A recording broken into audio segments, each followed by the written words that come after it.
Good morning. ప్రార్థన. పరిశుద్ర ప్రేమ కలిగిన తండ్రి నీకే వందనములయ్యా. దేవా, ఇదిగో ప్రభా, గడిచిన రాత్రంతా నీ రెక్కల చోటను కాచి దాచి కాపాడావు. ఏ తెగలు మమ్మల్ని అంటకుండా సమీపించకుండా నీ రెక్కల చోటను మమ్మల్ని కప్పిన రీతిని బట్టి నీకే కోట్లాది వందనాలు చెల్లించుకుంటున్నామయ్యా. తండ్రి, ఇదిగో ప్రభా, ఈ ఉదయకల్ప సమయంలో మేము ఇలా లేచి ఇలా ఈ మొదటి గడి నీకు అప్పగించుకోవడానికి ఇచ్చిన భాగ్యాన్ని బట్టి నీకే కోట్లాది వందనములు. ఈ మొదటి గడిని పరిశుద్ధపరచినట్టు ఈ రోజంతటిని పరిశుద్ధపరచమని అడుగుతున్నామయ్యా. నీ రెక్కల చోట మమ్మల్ని కప్పమని అడుగుతున్నాం ప్రభువా. దేవా, ఇదిగో అయ్యా, ఈ సమయంలో తండ్రి ఎవరెవరైతే ఈ ప్రార్థన ఆలకిస్తున్నారో వారి జీవితంలో ఈరోజు ఏదైనా నువ్వు కార్యం చేస్తావని ఆశపడుతున్నారో ప్రతి ఒక్కరి గురించి ప్రార్థిస్తున్నానయ్యా.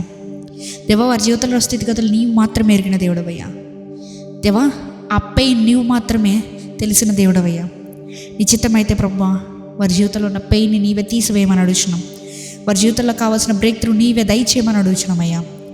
దేవా, వారు చేస్తున్న వర్క్ దగ్గరలో ఎవరైనా కూడా వారిని స్ట్రగుల్ చేస్తున్నా, లేకపోతే టీచర్స్ వాళ్ళని బాధపెడుతున్నా, లేకపోతే వారికి జీవితమే ఒక భారంగా మారిన ప్రభు, నీ హస్తాన్ని వారికి దయచేయమని అడుగుతున్నామయ్యా. నీ ధైర్యాన్ని వారికి దయచేయమని అడుగుతున్నామయ్యా. దేవా, నీవు తప్ప మాకు సహాయం చేసేది ఎవ్వరూ లేరయ్యా. మాకు సహాయం నీ వలన మాత్రమే వస్తుందయ్యా. సహాయం చేయమని అడుగుతున్నాం ప్రభు. ఎవరెవరైతే తండ్రి తప్పు త్రోవలో వెళ్తున్నారో ప్రతి ఒక్కరిని మార్చమని అడుగుతున్నామయ్యా. నీవే పట్టుకోమని అడుగుతున్నాం ప్రభు.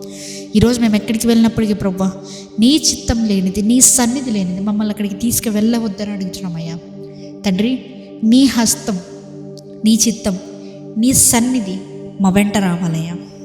మేము వెళ్ళేటప్పుడు వచ్చేటప్పుడు మా రాకపోకలు ఎందుకు సహాయం చేయమని, ఈరోజంతా నీవే నీ రెక్కల చోటని కాచి కాపాడమని నజరేయుడైన యేసుక్రీస్తు నామములో అడిగి వేడుకొచ్చున్నాము పరలోకపు తండ్రి. ఆమేన్.